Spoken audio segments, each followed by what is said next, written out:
Super! On va finir aujourd'hui notre petit chapitre, et je dis bien petit, hein, parce que je n'ai pas tout parlé des oméga 3 évidemment. Je me suis concentrée sur des essentiels de ce oméga 3 et je vais me concentrer aujourd'hui sur la famille des eicosanoïdes. Je ne sais pas vous, mais quand je commençais à étudier ce sujet, je faisais une mélange complète.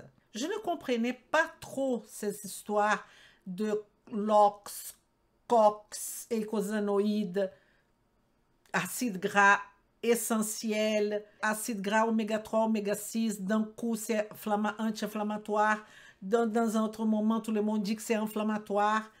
J'espère qu'on va régler ce problème aujourd'hui, d'accord? Vraiment, vem comigo. Vous avez vu, j'ai fait un diapo, j'ai écrit vem comigo.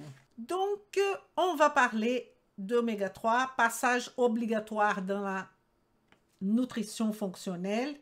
Comme je vous ai dit, aujourd'hui, j'ai essayé de cacher des parties de mon diapo, comme ça va être plus facile de faire que vous soyez concentrés.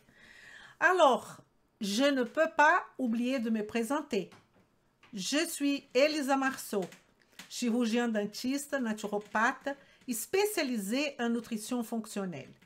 Je vous montre de A à Z comment appliquer la nutrition fonctionnelle pour transformer de vie, la vôtre et celle de vos patients. Je vous demande tout de suite, si le sujet vous intéresse et si vous me connaissez déjà, de faire un like sur YouTube, Instagram, marquer quelque chose, parce que vous savez bien que ce sujet que je suis en train de vous parler toutes les semaines ne fait pas des ravages en termes de personnes qui vont cliquer sur la petite clochette. Si j'étais ici en train de parler des événements de société, je suis sûre que j'aurais beaucoup plus d'abonnés. Je ne suis pas en train de critiquer le sujet de blagues, de choses comme ça qui sont hyper intéressants aussi, mais ce sujet-là qu'on traite, c'est un sujet qui peut faire mal parce que ça peut donner la conscience aux gens qu'ils ne font pas du tout ce qu'on dit. Ça peut donner la conscience aux professionnels de santé qui ne connaissent rien de ça. Et donc, c'est compliqué. C'est pour ça que je vous demande de partager, de faire la cloche là, parce qu'avec la cloche, vous serez informé de tout ce que j'ai fait sur la chaîne. Aussi, de s'abonner dans l'Académie Marceau, je vais dire au niveau Facebook. Instagram aussi, on est en train de développer un petit peu Instagram. Donc voilà, c'est ça que je vous demande parce que vous savez que c'est pas une chaîne hyper populaire et elle ne sera jamais. Et c'est pas grave. C'est pas ça notre objectif non plus. Parce que cette chaîne, elle est pour vous, professionnels de santé. N'est-ce pas? Et on y va en train de commencer notre Vem comigo, comme je vous ai dit là, que j'ai écrit avec mes mains. Et la question aujourd'hui est la famille des eicosanoïdes et est-ce que les oméga 3 et eicosanoïdes, est-ce qu'ils sont vraiment des anti-inflammatoires? Qu'est-ce que vous en pensez? Est-ce que les oméga 3 sont vraiment des anti-inflammatoires? C'est ma question du jour en ce qui concerne des sujets scientifiques. Alors, j'étais en train de parler de fonction des oméga 3. Vous vous rappelez de ça? Et donc, là, dans ces fonctions des oméga 3, je vous ai parlé que parmi les fonctions, sous un point de vue maintenant biochimique, on sait que les oméga 3 ont la capacité de réduire le VLDL. Alors que pour un récap vite fait, vous savez qu'on a cette formation de VLDL, Very Low Density Lipoprotein, au niveau de notre foie. C'est pour ça que j'ai dessiné mon petit foie ici. Vous savez qu'on peut avoir cette production à partir d'un cholestérol endogène ou exogène, qui tout va partir aussi des triglycérides exogènes qu'on mange tout simplement, qui va devenir chylomicron, et ce chylomicron va distribuer des triglycérides, et les réminiscents, le reste de ce chylomicron revient à notre foie pour devenir un IDL, n'est-ce pas? Un IDL, un molécule intermédiaire, une lipoprotéine intermédiaire. On parle de transporteur de lipides. Ce IDL qui est au niveau du foie va ressortir. Et là, il va distribuer encore des triglycérides à l'aide des enzymes. Et ce IDL rémanescent, le reste de l'IDL, revient à notre foie et il va devenir Very Low Density Protein. Tout ça avec l'aide de HDL.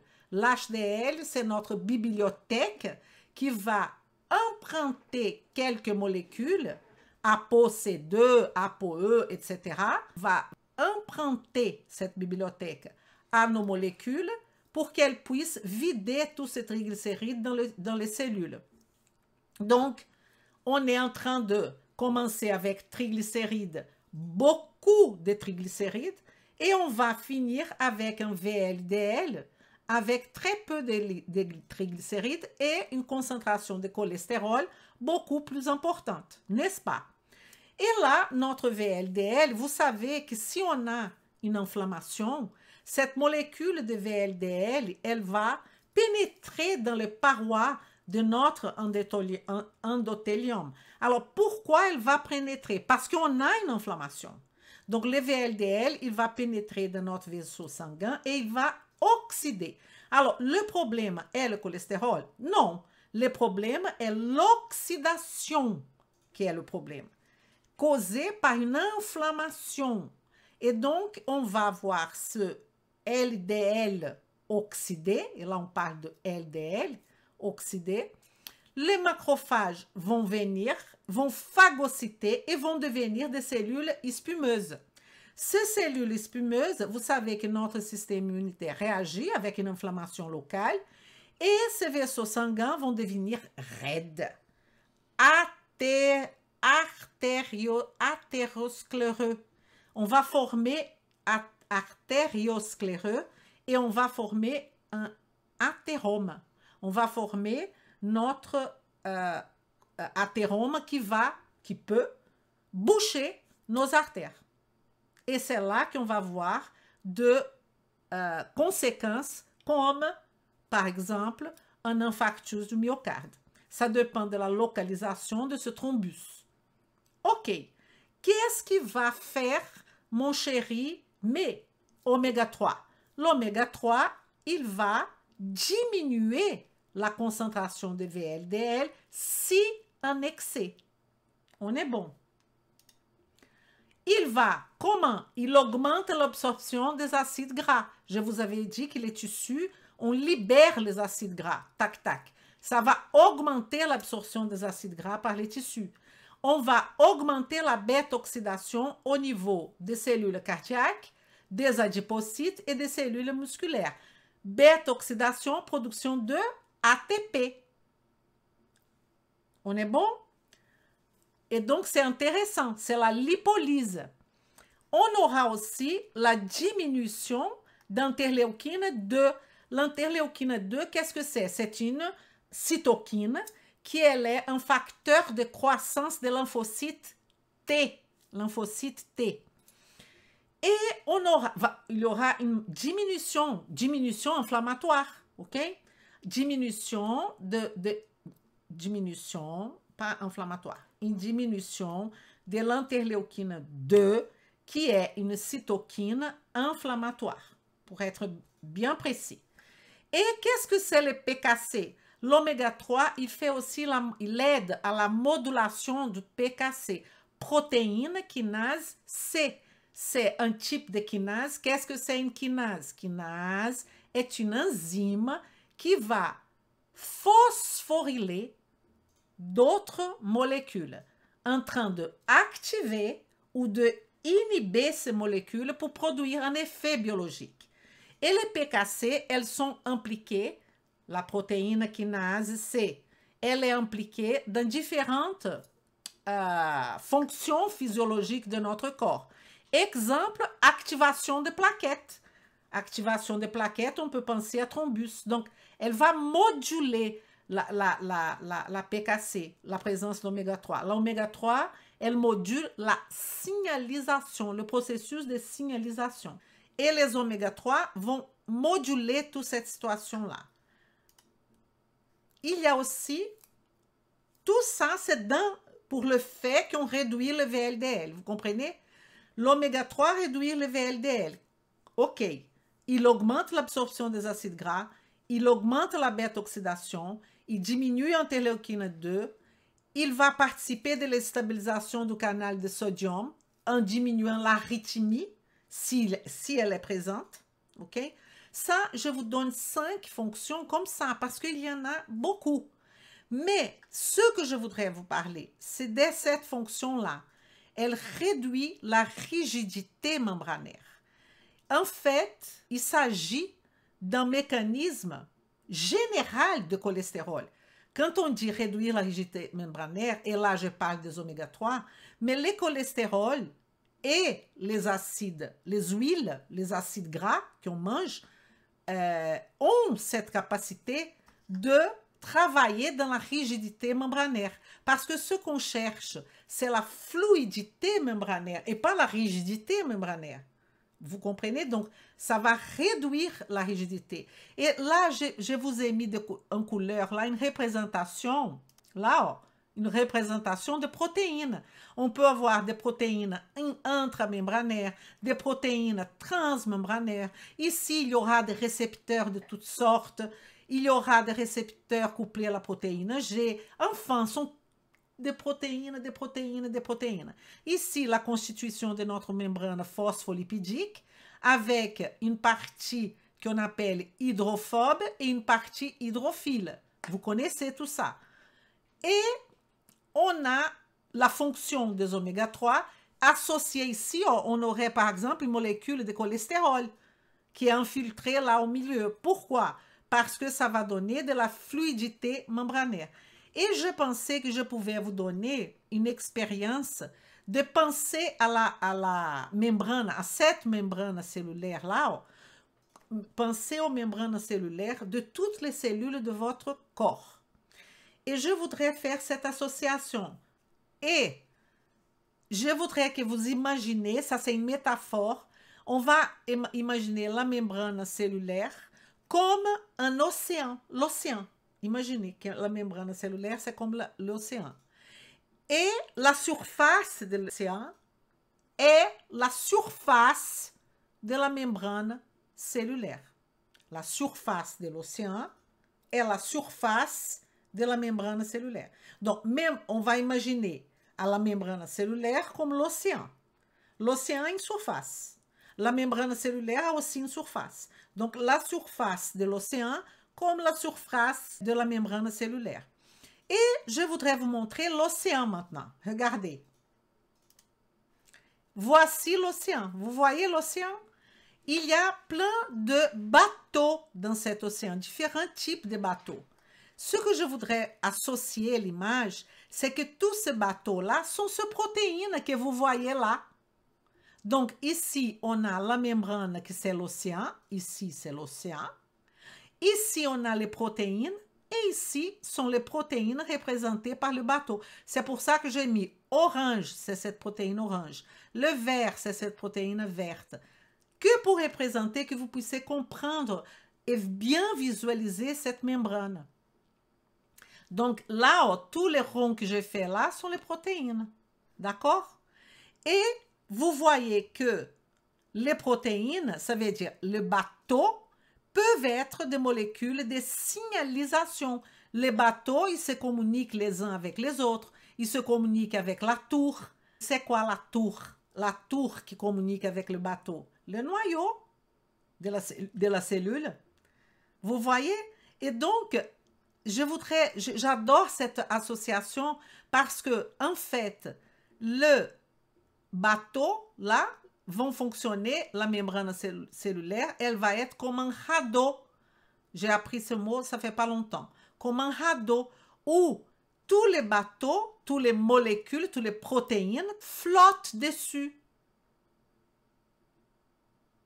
Et qu'est-ce que l'oméga 3 fait? Il optimise tout ça. Il optimise. Imaginez l'océan avec plein de bateaux, ok? Et là, vous allez imaginer que tout ce bateau sont de protéines qui vont être sur cet océan d'une façon beaucoup plus fluide, les bateaux ou les protéines, par la présence des oméga 3. Les protéines peuvent être des molécules de signalisation et donc elles doivent être dans un environnement extrêmement flexible parce que tout ça bouge. Tout ça, c'est un constant mouvement. C'est important d'oublier ce que vous avez appris quand vous étiez petit dans le cours de biologie, qu'il y avait la membrane cellulaire statique avec les organites. C'est pas du tout ça. Tout ça, c'est de la fluidité. Tout ça bouge dans notre corps. Vous imaginez des milliards, plus que ça, 10 puissance 14, 10 puissance 13, pardon, cellules dans votre corps en train de bouger comme ça. Et ces oméga 3 vont donner cette fluidité à tout ça. Donc, structure biochimique, vous savez qu'elle fait un kink, elle a une flexion qui crée cette fluidité. Les structures des oméga 3, par les doubles liaisons, je vous ai parlé de ça déjà, cette double liaison des oméga 3, ça veut dire soit EPA, soit DHA, soit la base, acide alpha-linolénique, ils ont de doubles liaisons, vous le savez bien, qui vont permettre cette fluidité de la membrane. OK? Et là, on va passer à une autre fonction, parce que qui est liée aussi à la réduction du VLDL, qui est la fonction anti-inflammatoire. Anti-inflammatoire. Donc déjà, on va imaginer une situation. Imaginez ici mon virus.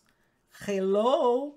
Je vous avais dit que j'allais faire une relation de notre virus hyper connu, je ne peux pas dire le nom, et donc vous imaginez ces virus-là.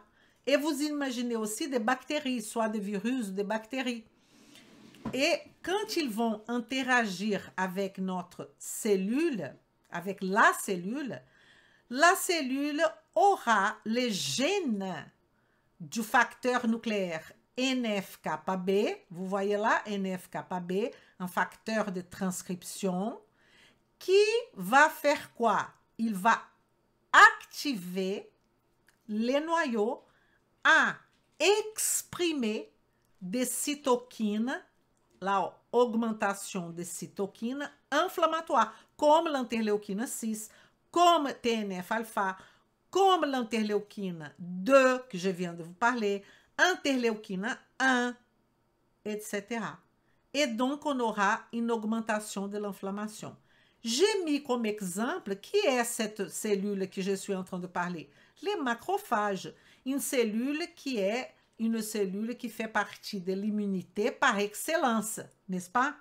Ce macrophage, alors, à partir du moment que j'ai une bactérie qui a évidemment un LPS, n'est-ce pas? Qui c'est un marqueur de bactéries gram-négatives.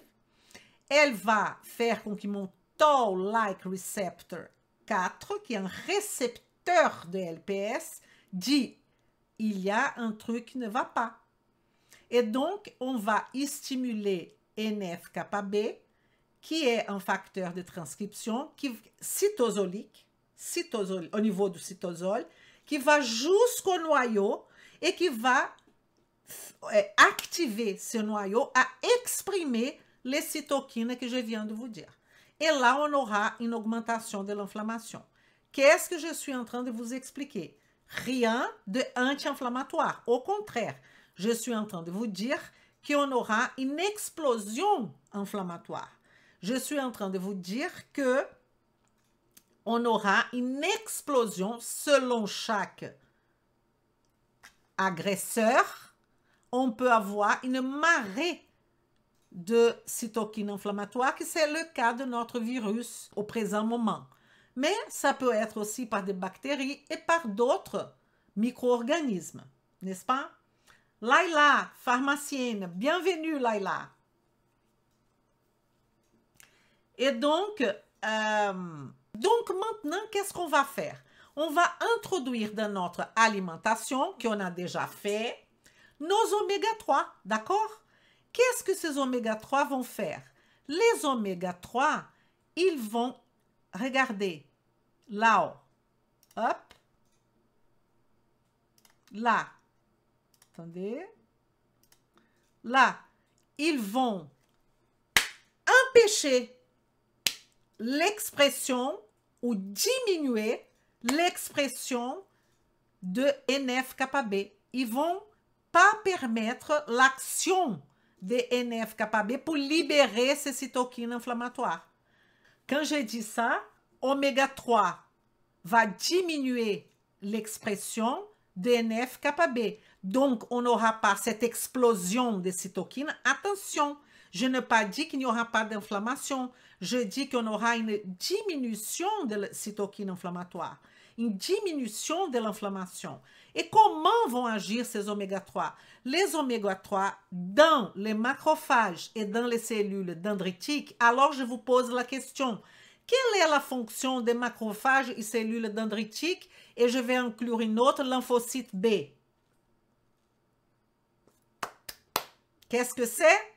Ce sont des cellules présentatrices d'antigènes, présentatrices de l'épitope, qui vont effectivement présenter au lymphocyte T l'épitope, l'antigène, pour que les lymphocytes T commencent à faire d'autres enfants, n'est-ce pas, pour bouger, pour commencer l'immunité adaptative. Et donc, il y aura à partir de ce moment-là une augmentation parce qu'on aura T helper, lymphocyte T helper 17, plusieurs types de lymphocytes T qui vont devenir T helper et qui vont libérer interléukine 1, interléukine 6, interléukine 8 et TNF-alpha. Ça dans le processus inflammatoire. Mais j'ai mes oméga 3. Et là, qu'est-ce qu'il y aura? Une diminution d'interléukine 1, d'interléukine 6, d'interléukine 8, de TNF-alpha. Est-ce que c'est clair? Parce que ça, il faut complètement comprendre. Les oméga 3 dans les macrophages et dans les cellules dendritiques, ils bloquent la production d'interléukines qui normalement ont comme objectif amplifier la réponse inflammatoire. Est-ce que tout va bien? Et je vais vous proposer maintenant les oméga 3 dans cette dynamique-là, ok? On continue la fonction des oméga 3. Hein? Les oméga 3, ils augmentent ils augmentent la production d'oxyde nitrique dans les cellules endothéliales. Là, on est en train de parler du vaisseau, là. Hein? Cellules endothéliales. C'est pour ça qu'il y a beaucoup de travaux scientifiques, oméga 3, maladies cardiovasculaires. Parce qu'on est en train de parler d'inflammation endothéliale, là, en ce moment. Donc, on aura augmentation des NO dans les cellules endothéliales, augmentation de vasodilatation. Si j'augmente la vasodilatation, le sang va comme une rivière couler beaucoup plus facilement. On a un effet anti-hypertenseur. On a alors un effet cardioprotecteur. Ça, je pense que c'est évident, n'est-ce pas? On diminue la pression artérielle à partir du moment que si j'avais une vasoconstriction et que je relâche les cellules endothéliales, ça va passer beaucoup plus facilement le sang. Comme ça, on va diminuer et on aura cet effet anti-hypertenseur. Très bien. Je n'ai pas fini avec les fonctions. Il y a aussi une autre situation qui est la réduction de la fibrose dans le cœur. Ça, il ne faut pas oublier, parce que j'ai déjà mentionné avant, associé à la vitamine E, n'est-ce pas? Un patient cardiaque, on va dire un patient cardiaque, si lui il est sujet à des lésions cardiaques, il aura normalement une fibrose. Je vous ai expliqué déjà ça la dernière fois. Si vous n'avez pas regardé la partie 1, partie 2, ça c'est la partie 3, je crois. Regardez, c'est important. Et donc, qu'est-ce que j'allais dire? Les oméga 3, ils sont connus pour réduire la fibrose. Comment ils vont inhiber un gène qui s'appelle TGF-bêta 1.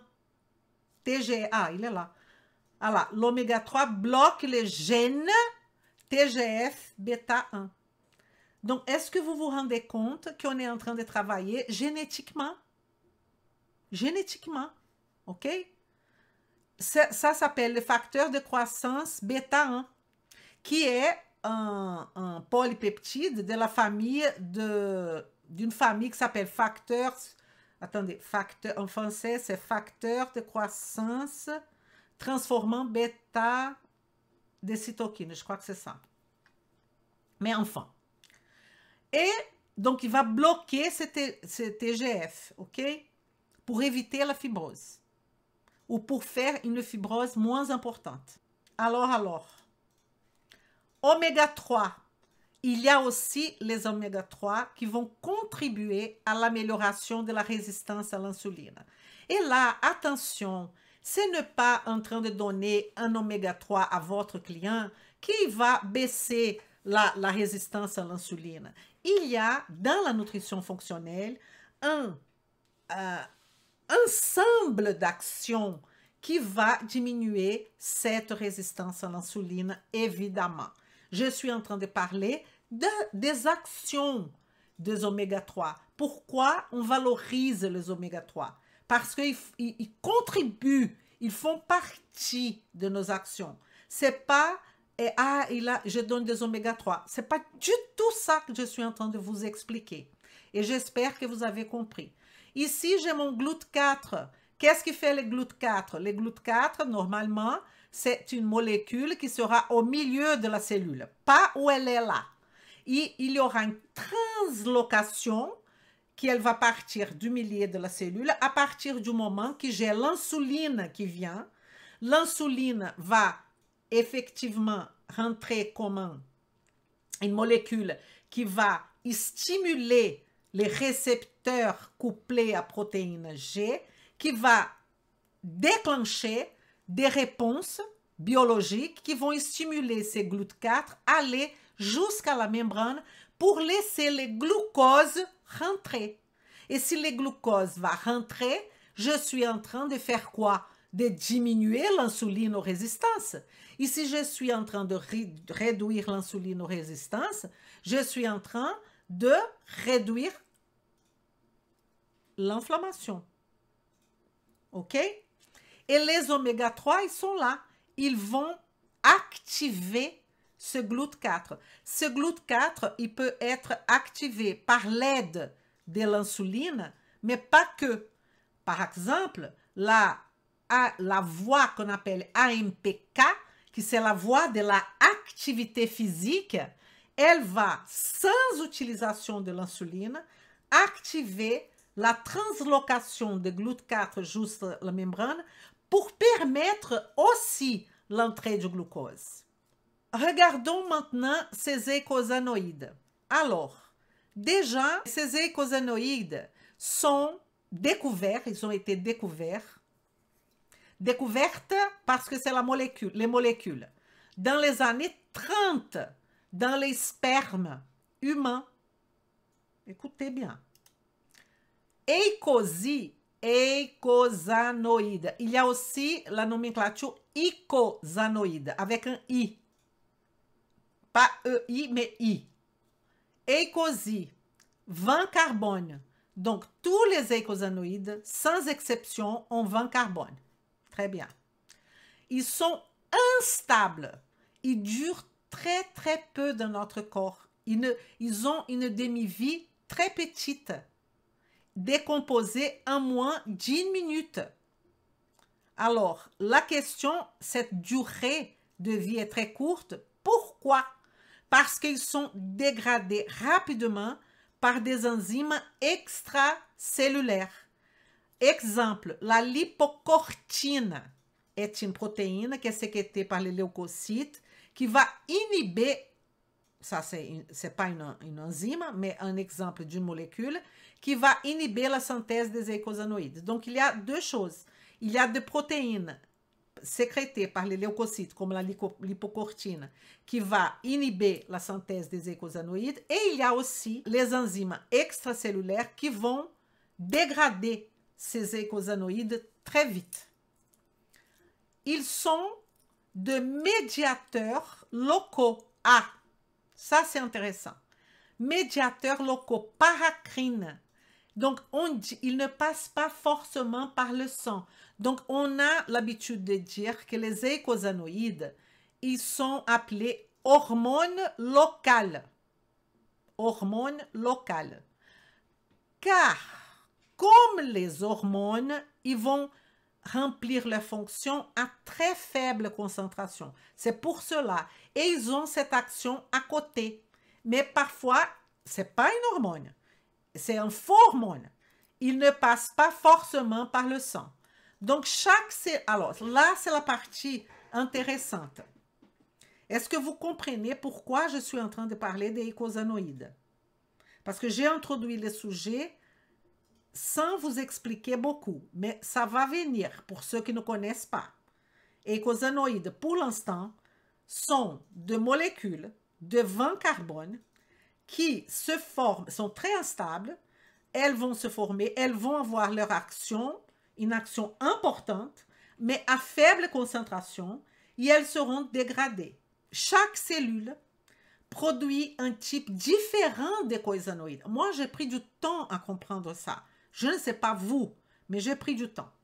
Elles sont appelées hormones, donc chaque cellule produit un type différent, ça c'est important. Elles sont appelées hormones locales, car comme les hormones, ils remplissent les fonctions à très faible concentration. Ils ont un effet local. Ils n'atteignent pas la circulation sanguine. Ils agissent en faisant passer des informations d'une cellule à l'autre, paracrine, au niveau, c'est pas en train de passer par la circulation sanguine. C'est très important d'avoir cette compréhension. Et ils sont, comme je vous ai dit, détruits après avoir rempli leur fonction par des enzymes extracellulaires et d'autres éléments comme la lipocortine, qui est une protéine, qui est sécrétée par les leucocytes, qui vont inhiber la synthèse. Mais cette famille, c'est une grande famille, les eicosanoïdes. En vrai, ces eicosanoïdes forment différents, on va dire, clans, d'accord?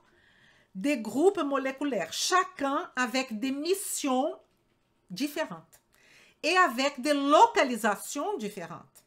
On va voir, par exemple, un type qui sera là au niveau de l'endothélium. Pourquoi? Parce qu'il va participer de trouver, de unir, de faire agglutination de plaquettes, par exemple. Mais il peut aussi agir dans d'autres types de cellules. Mais il faut savoir que tous ces clans, sont des groupes moléculaires qui ont des formes moléculaires. Je voudrais revenir ici 2 secondes pour vous montrer ça que je n'ai pas montré. Les prostaglandines, c'est un groupe d'eicosanoïdes qu'on va parler tout à l'heure, un clan. L'autre clan, thromboxane, l'autre clan, leucotriène. Donc, il y a 3 groupes d'eicosanoïdes principaux. Prostaglandine, thromboxane et leucotriène.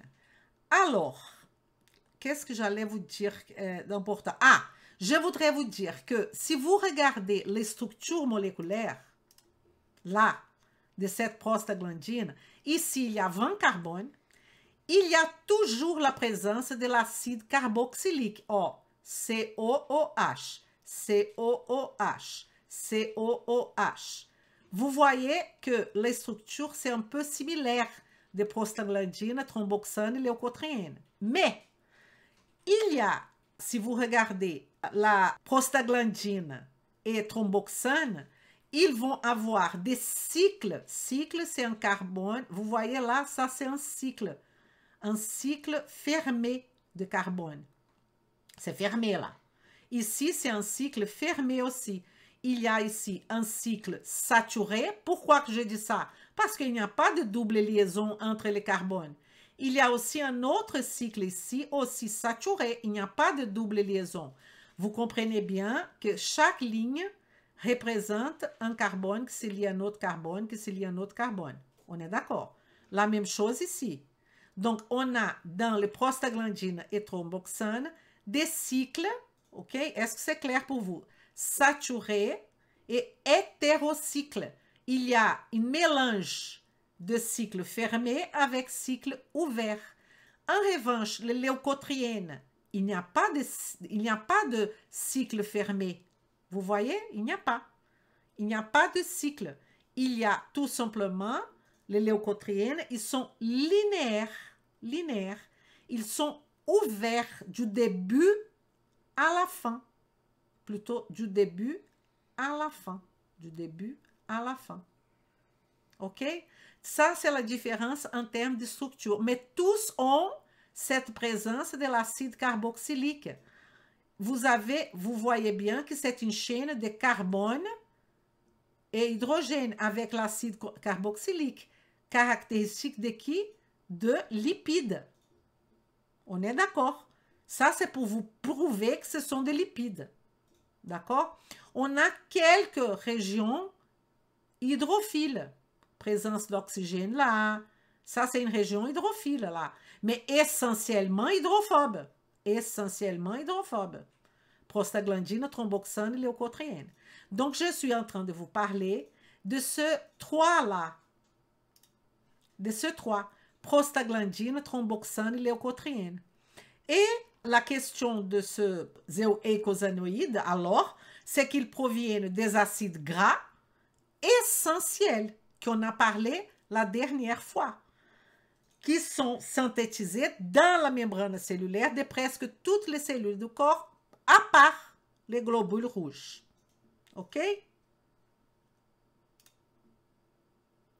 Donc, cette grande famille des eicosanoïdes que je vous ai dit, prostaglandine, thromboxane, leucotriène, sont les 3 clans principaux. OK?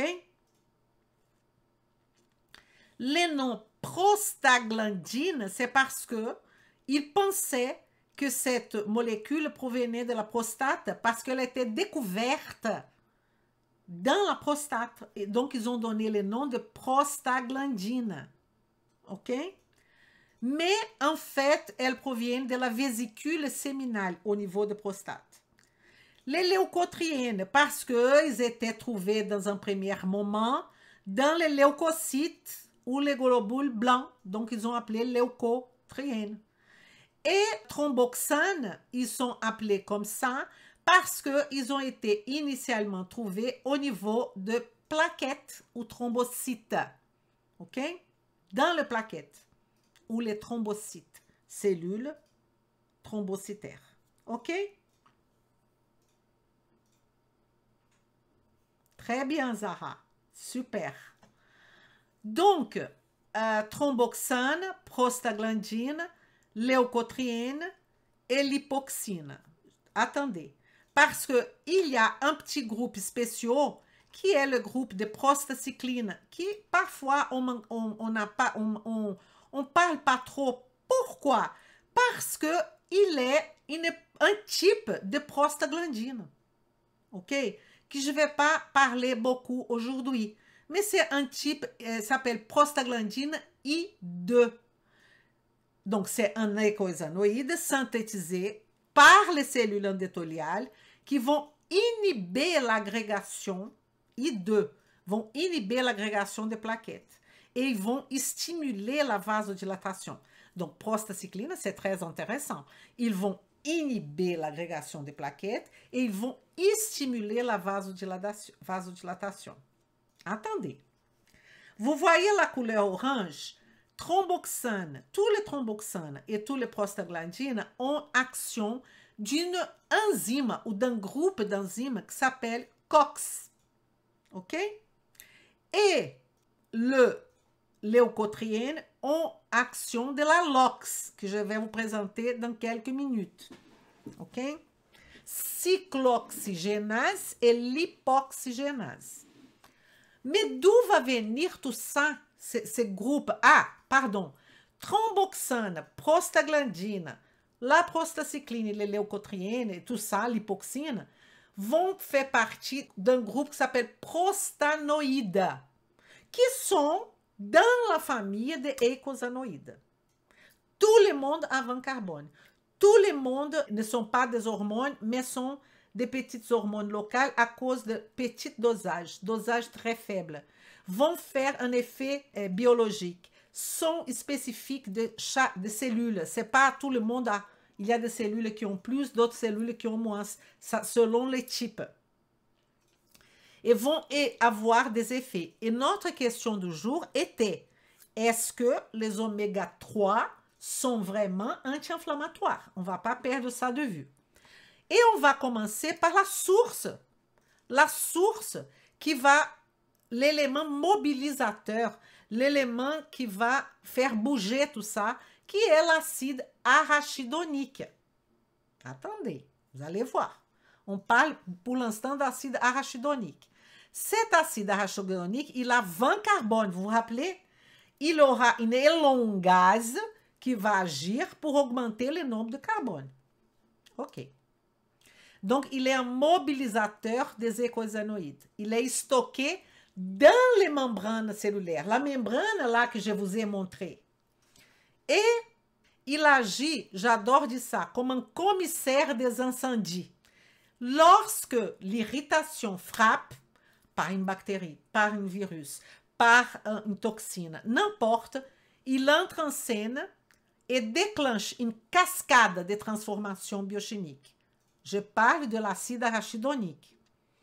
C'est le grand régulateur de l'inflammation par la production de prostaglandine.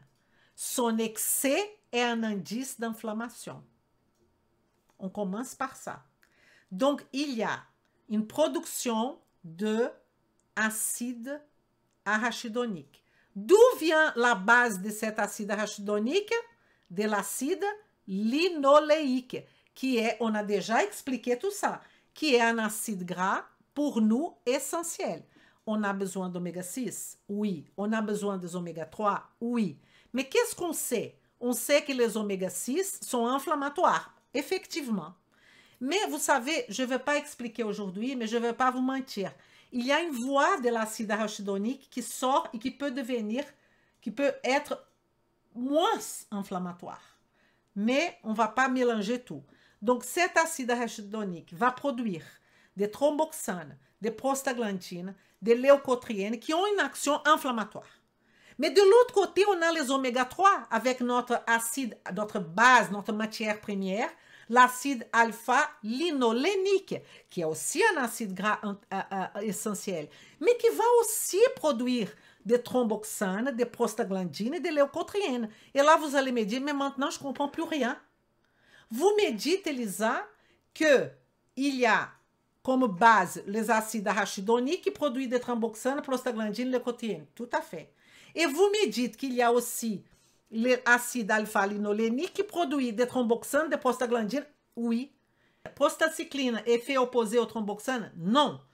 Pourquoi? Parce qu'on a différents types de thromboxanes qui vont faire la même action de la prostacycline et d'autres non, qui vont faire l'effet contraire. Donc, la chose est un peu plus compliquée que ça. C'est pour ça que je suis en train de vous expliquer. C'est très important que vous imaginez. Est-ce que vous avez ça dans la tête? On a notre océan, notre membrane cellulaire. On a les protéines qui sont les bateaux. On a cette membrane constituée de acide arachidonique.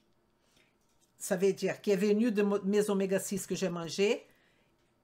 J'ai mangé quoi? L'acide linoléique, pardon. Et j'ai aussi l'acide alpha-linolénique que j'ai mangé. Et je suis en train de construire deux versos. une partie qui est prostanoïde, thromboxane, prostaglandine, leucotriène, qui vient des acides arachidoniques, et je suis en train de construire des thromboxanes, des prostaglandines, des leucotriènes, qui vient de mon acide alpha-linolénique, oméga 3. Vous m'accompagnez là? Donc, ELISA, ça veut dire qu'on a des eicosanoïdes qui viennent de l'acide arachidonique, parfait, oméga 6, et il y a deux eicosanoïdes qui viennent des oméga 3, exactement. Et vous me dites que ceux qui viennent de acide arachidonique sont inflammatoires, tout à fait. Et vous me dites que les oméga 3, que les eicosanoïdes qui viennent des oméga 3 sont anti-inflammatoires. Non. Ce que j'ai dit, Elisa, c'est que les molécules qui viennent des oméga 3 sont moins inflammatoires en termes de puissance. Et vous allez voir ça dans la deuxième partie de notre exposé aujourd'hui. Est-ce que vous avez compris? Mais je vais vous montrer. On a ici, regardez la situation. Un substrat A, un substrat. Un substrat, vous pouvez comprendre aussi une substance. OK? A et un substrat B qui vont être soumis à des enzymes. Il y a des enzymes qui vont agir. Une enzyme 1 et une enzyme 2. Est-ce que vous êtes d'accord que le substrat A, quand il va agir sur l'enzyme 1, il va produire A1. A1. Lorsqu'un substrat A agir sur l'enzyme 2, il va produire des substances ou une substance A2. Les substrats B, si la même enzyme 1 agit sur le substrat B, nous allons avoir B1. On est d'accord? Et si on a substrat B avec enzyme 2, on aura B2. Regardez bien. Tous ces gens-là de substrat A qui ont eu l'action de l'enzyme 1 et qui ont eu l'enzyme 2 sont des produits plutôt pro-inflammatoires. Je vais vous expliquer. Notez ça. Pro-inflammatoire. Alors, qui a déterminé le pro-inflammatoire? C'était l'enzyme? Non, c'était le substrat. Donc, cette substance-là, qui, malgré l'enzyme, va agir, qui va produire des substances pro-inflammatoires. En revanche, les mêmes enzymes, avec un substrat B, vont produire anti-inflammatoire. Attention, ce n'est pas anti-inflammatoire, c'est moins inflammatoire. Maintenant, on va nommer tout ça. Substrat A, substrat B, enzyme A1, A2, tout ça. Vem comigo. Nous avons les substrats A, qui sont effectivement les oméga 6. Acide linoléique, qui est un acide gras essentiel. On a de l'autre côté mon substrat B, qui sont oméga 3, qui ont comme base matière primaire acide alpha-linolénique, qui est aussi un acide gras essentiel. Tout ça va avoir, ces deux-là, l'action d'une enzyme, qui est l'enzyme D6D, la delta 6 désaturase. Ça nous fait un autre chapitre. Donc, je reviens. Cette delta 6 désaturase, elle est une désaturase très importante parce qu'elle est une enzyme limitante. Pourquoi? C'est elle qui va convertir ces deux précurseurs-là, ok, en des métabolites respectifs. Sans delta 6 désaturase, on a un problème. Et cette delta 6, elle est liée directement à l'insuline. Cette delta 6, elle est liée à certaines vitamines, à certaines molécules qu'on a besoin pour qu'elles fonctionnent bien. On peut avoir des problèmes des SNPs. ici au niveau de la delta 6 désaturase. Mais cette delta 6 désaturase, elle va permettre, en sachant que le nombre 6 n'a rien à voir avec oméga 6. Rien à voir, ok? Donc, la delta 6 désaturase, c'est une enzyme qui va agir au niveau des oméga 6 et au niveau des oméga 3. Donc, il y a une compétition ici, oméga 6, oméga 3, vous voyez bien, vis-à-vis de cette delta 6. À partir de cette delta 6 désaturase, on aura la formation de ce que j'avais dit qui s'appelle le substrat A, qui est notre fameux acide arachidonique, avec 20 carbones, 4 doubles liaisons, nombre de doubles liaisons 4, n'est-ce pas? Nombre 4, et qui est un oméga 6. Et aussi, à partir, on aura la formation de notre fameux EPA, acide eicosapentanoïque, on a déjà parlé de 20 carbones, 5 penta, double liaison, n'est-ce pas? Et c'est un oméga 3. Très bien. On aura alors l'action de la première enzyme que je vous ai parlé, qui est l'enzyme cyclooxygénase. Cette enzyme, on a COX-1, qui est de notre constitution, elle fait partie de notre corps. On a la COX qui est induite, mais n'importe. Cette cyclooxygénase qu'on appelle COX, je vous ai montré tout à l'heure, elle va agir non seulement ici, comme ici. Mais ici, on aura la production de A1. Vous vous rappelez de ça? Oméga 6 avec cyclooxygénase nous donne eicosanoïdes. Il y aura une cascade là avec les élongases, d'autres désaturases, qu'on aura la formation de ces 20 carbones oméga 6 qui vont finalement former mes fameux groupes de eicosanoïdes, de prostanoïdes, thromboxane et prostaglandine. Problème, c'est que les prostaglandines, alors prostaglandine I2, prostacycline. Donc, les prostaglandines, il y a prostaglandine H, prostaglandine de tout ce qui est I, enfin, mais ce n'est pas ça le plus important. Le plus important, c'est que vous allez remarquer qu'on a la production de thromboxane, prostaglandine et prostacycline, prostaglandine I2 là, qui sont pro-inflammatoires. Pourquoi elles sont pro-inflammatoires, Elisa? Parce que ce n'est pas par la COX, c'est parce qu'il y a trop de quoi? Substrat acide arachidonique. On est d'accord. Mais on peut aussi avoir l'action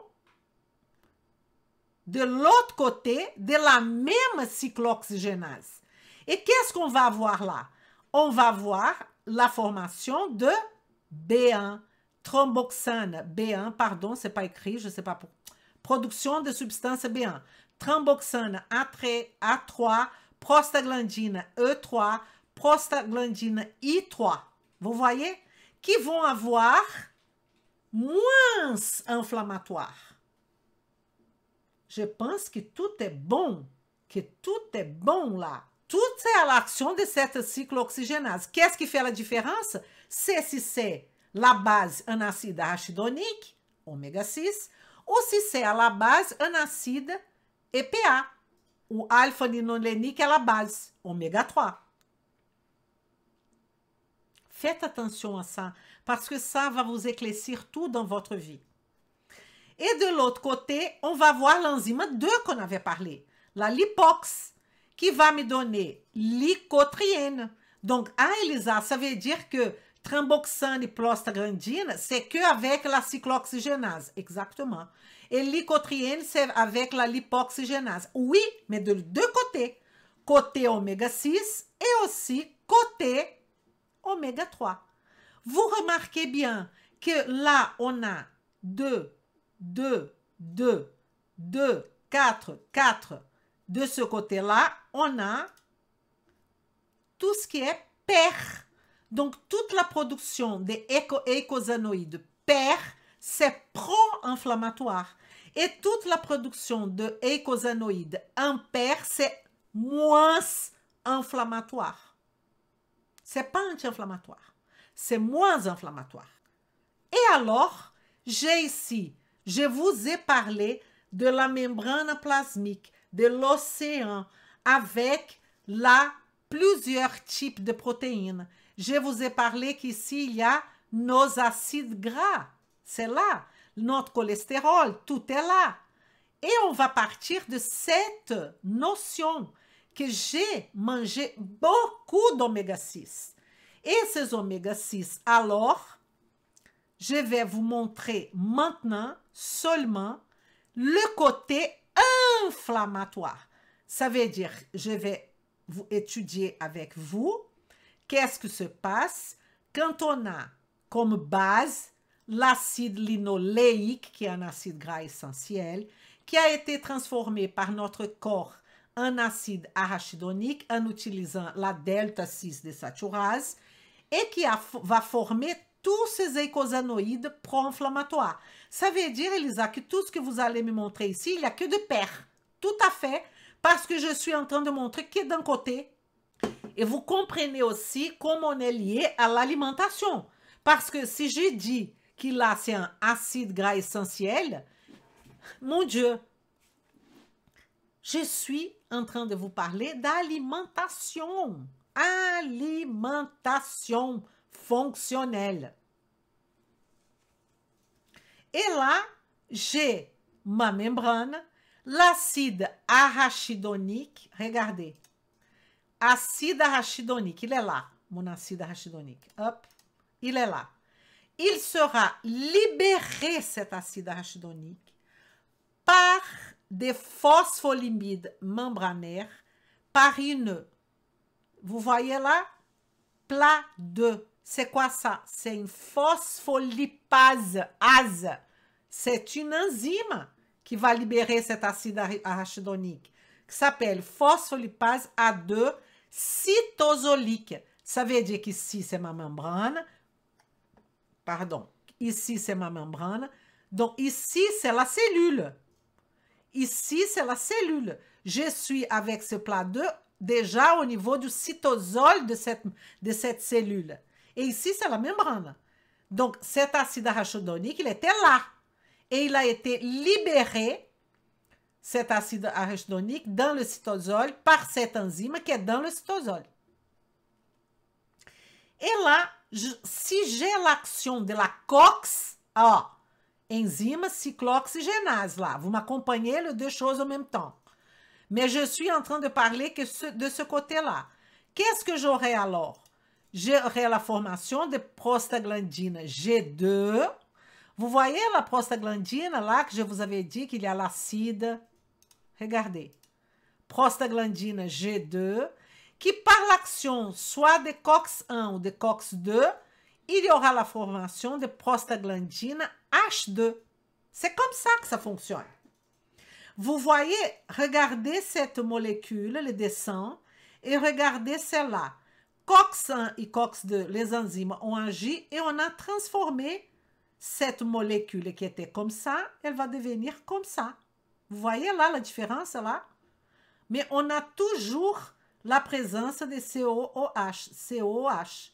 Et on a toujours 20 carbones. Donc, ce sont des isomères. N'est-ce pas?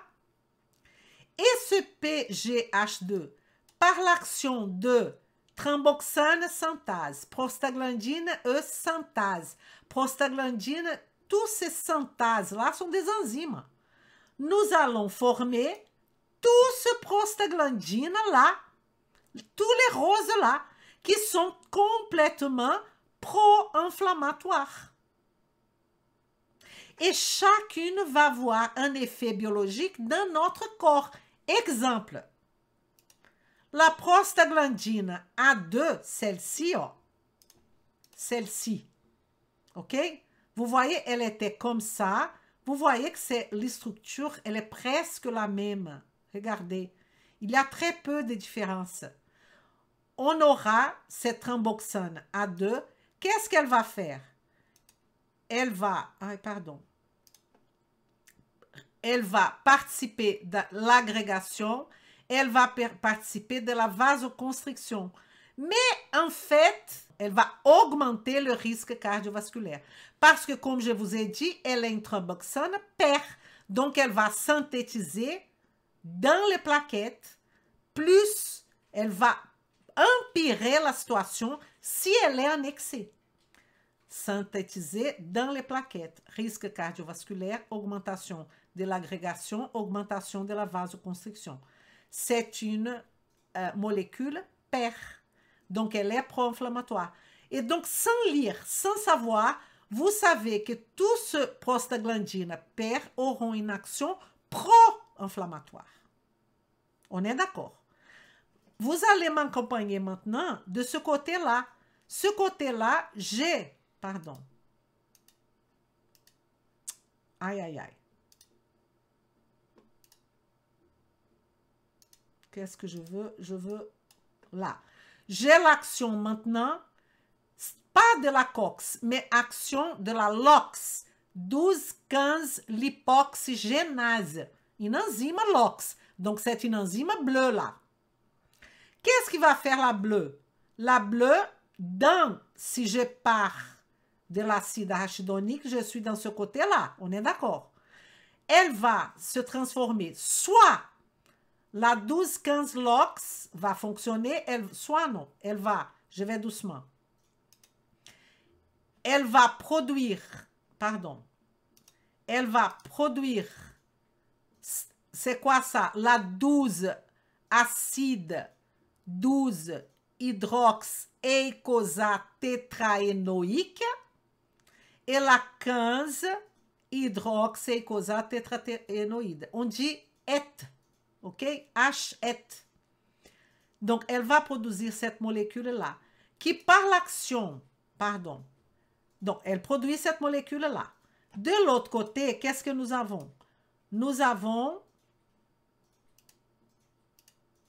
la 5-LOX. C'est quoi la 5-LOX? C'est la 5-lipoxygénase. On est toujours dans le bleu. Qui va me produire cette molécule-là, LTA4, c'est une lipoxine. Là, lipoxine. Donc, la 12-15 LOX me produit la 12 hydroxyeicosatétraénoïque et l'hypoxine A4. Vous voyez là?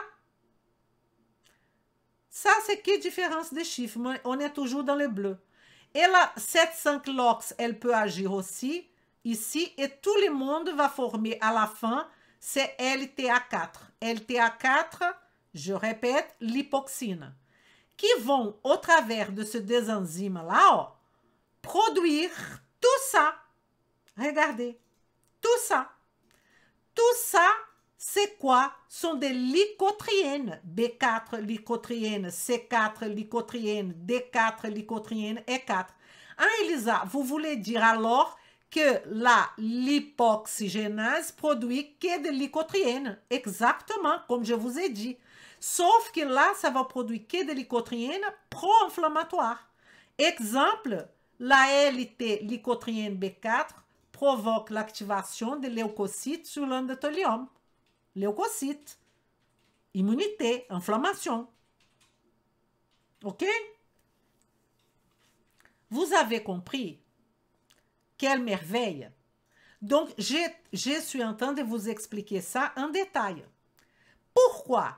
Parce que je vais vous expliquer qu'est-ce qui va se passer si, donc là je répète, PLA2, phospholipase, acide arachidonique, si j'ai la lipoxygénase ou la cyclooxygénase, j'ai la formation de tout ça, lycotriène, de prostaglandine et de thromboxane. Ça, c'est clair. Tout ça, c'est clair pour vous. On est d'accord? Je suis du côté gauche, en train d'utiliser soit cyclooxygénase, mon enzyme 1, celle qui était en jaune, hein, soit lipoxygénase, mon enzyme bleu. Mais à la fin, j'ai tout ça, regardez, 4, 4, 4, 4. Là, c'est l'action de l'acide arachidonique. Prostaglandine, I2, A2, thromboxane, A2, tout ce qui est PER. Vous voyez, tout ce qui est PER vient de là. Qui à la base était l'acide lipoïque, n'est-ce pas? Qui est devenu tout ça par l'action de... On a libéré ça dans le cytosol et on a formé l'acide arachidonique qui nous a donné tout ce qui est rose là. Tout ce qui est rose, acide arachidonique. OK? Tout est bon? Mais maintenant, qu'est-ce qui va se passer?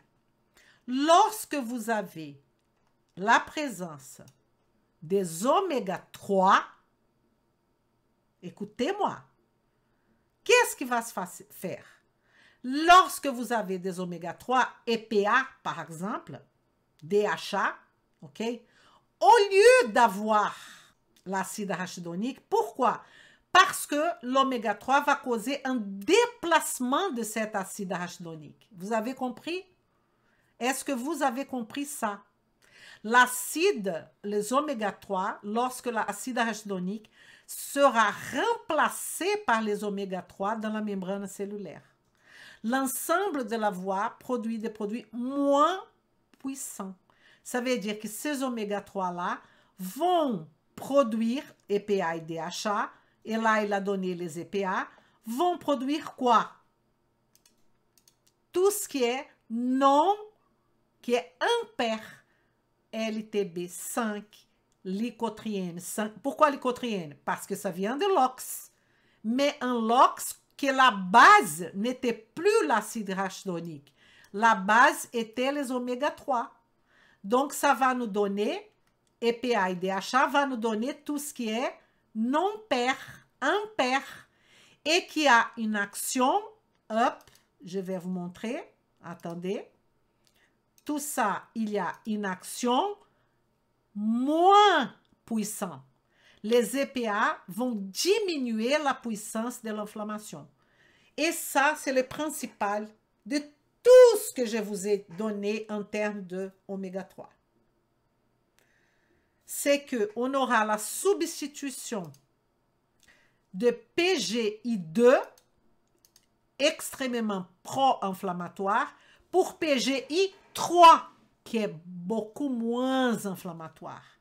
La thromboxane, on aura la thromboxane A2, qui augmente la vasoconstriction, augmente les thromboses plaquettaires, par la thromboxane A3, qui va faire tout le contraire, qui va promouvoir une vasodilatation. Donc, vous comprenez que tout ce qui est pair sera, par la présence des oméga 3, par le remplacement là-haut, sera remplacé par deux éléments qui ont une puissance inflammatoire beaucoup moins importante. Et c'est pas que ça. C'est que les oméga 3 seront capables aussi de produire des substances comme résolvine et protectine qui sont effectivement résolvine. Elle va résoudre le problème d'inflammation. Protectine, elle va protéger la cellule. Résoudre le problème d'inflammation, c'est finir l'inflammation. Quand on a l'action de la résolvine, à partir aussi des oméga 3. Merci. Vem comigo